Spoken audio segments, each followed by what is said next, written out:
Nós vimos no primeiro capítulo que Magali sofreu um terrível acidente de carro e que foi constatado um edema medular muito grande, chamado de lesão incompleta da medula espinhal, que essa medula é responsável pela mobilidade dos braços e pernas, e que uma cirurgia colocaria em risco a sua vida. Nós vamos acompanhar agora o segundo capítulo dessa história, intitulado A Decisão.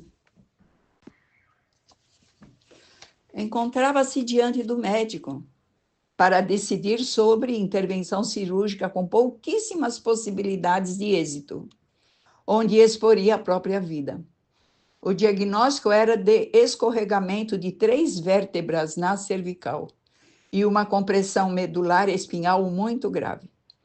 Perderia a mobilidade do pescoço, pois das 7 vértebras que há na cervical, 4 delas seriam fixadas, que não haveria muito o que fazer diante de tal quadro.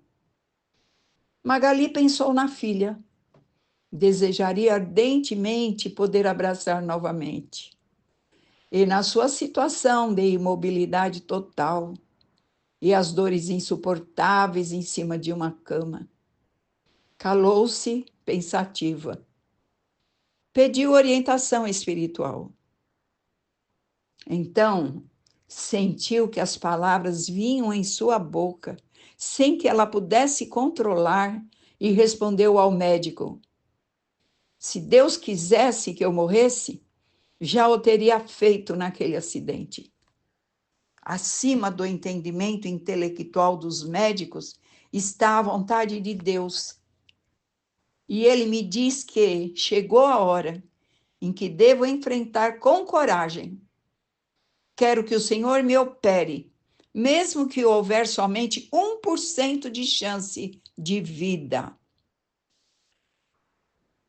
E, diante da aflição de seus pais, precisou confortá-los. Fiquem confiantes, pois Deus não está me dizendo que irei morrer nesta cirurgia. Foi levada para a mesa de cirurgia, que durou 6 horas, e as complicações se sucederam. Pelo tempo em que estivera imóvel em sua casa, criou secreções nos pulmões, não detectadas pelo raio-x. Durante a operação, ela teve uma EQM, experiência de quase morte. Seu espírito saiu do corpo e ficou ali ao lado, de pé, junto à cabeceira, e acompanhou os médicos mexendo em seu corpo, correndo, preocupados em fazê-la voltar, aspirando e com os batimentos cardíacos muito acelerados. Viu o desespero nos rostos dos médicos. A tudo isso ela assistiu, e o que faziam em seu corpo ela sentia em seu espírito. Ouviu os médicos falando: que batimento cardíaco é esse? Está muito acelerado. Foram as últimas palavras que ela ouviu, pois, depois que eles a estabilizaram, seu espírito voltou para o corpo e ficou inconsciente. Nessa cirurgia, realizado o procedimento para estabilizar o movimento entre as vértebras, através da formação de pontes ósseas que unem as vértebras, impedindo a movimentação e formando um bloco de osso no segmento operado. Esse procedimento é denominado artrodese. Foram colocadas 3 próteses no pescoço e 7 parafusos de titânio. Levadas para a UTI, e só no dia seguinte voltou a si, e ainda ficou por 4 dias no oxigênio pela falta de ar. Retornou para a casa de sua mãe para continuar sob seus cuidados. Com a ajuda das pessoas, conseguia ficar um pouco de pé, mas com muita fraqueza muscular. O neuro levou o caso dela para estudo, por vê-la em seu consultório em pé, embora com ajuda. Tirou fotos, era um caso único. Ele alegrou-se por ter se enganado em seu diagnóstico. Começou então um trabalho incansável de fisioterapia por 4 anos, onde teve de reaprender todos os gestos. Sua mãe pegava na sua mão para levar à boca, para se alimentar, ensinando o cérebro, que precisou reaprender tudo novamente. Tudo o que fazemos, os pequenos gestos que às vezes nem percebemos, automáticos, o cérebro precisou reaprender. Ela via gota a gota, com gratidão, as bênçãos que Deus lhe enviava. Suas necessidades diante da vida diminuíram muito, pois só precisava de viver dia após dia, com resignação e perseverança. E também de uma cama, alimentação pastosa, pois não podia engolir nada líquido, pois poderia engasgar.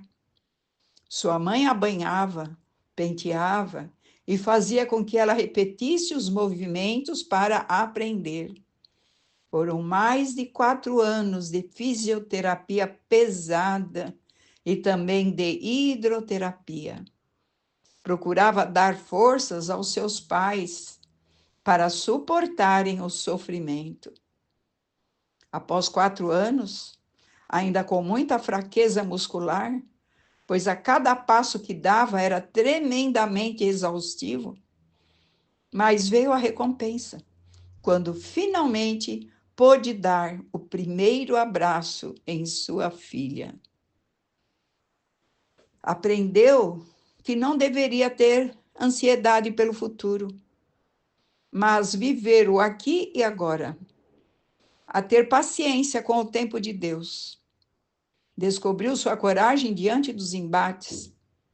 As depressões que surgiram durante o tratamento foram aos poucos superadas. Sentir-se presa a um corpo que não responde a nada reformula os sentimentos, supera e resgata dívidas anteriores. Foram anos de tristeza, mas de resignação. Sofria por ver o sofrimento que causava em seus familiares, mas teve de aceitar que não poderia fazer nada a respeito, que há acontecimentos que são maiores que nós. Podemos oferecer o ombro para quem sofre, mas não podemos tirar o sofrimento das pessoas.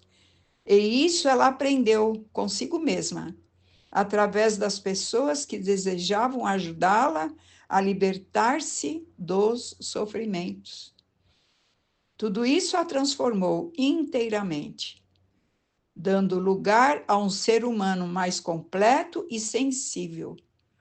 Mas não haveria alcançado êxito se não tivesse também recebido preciosa ajuda espiritual.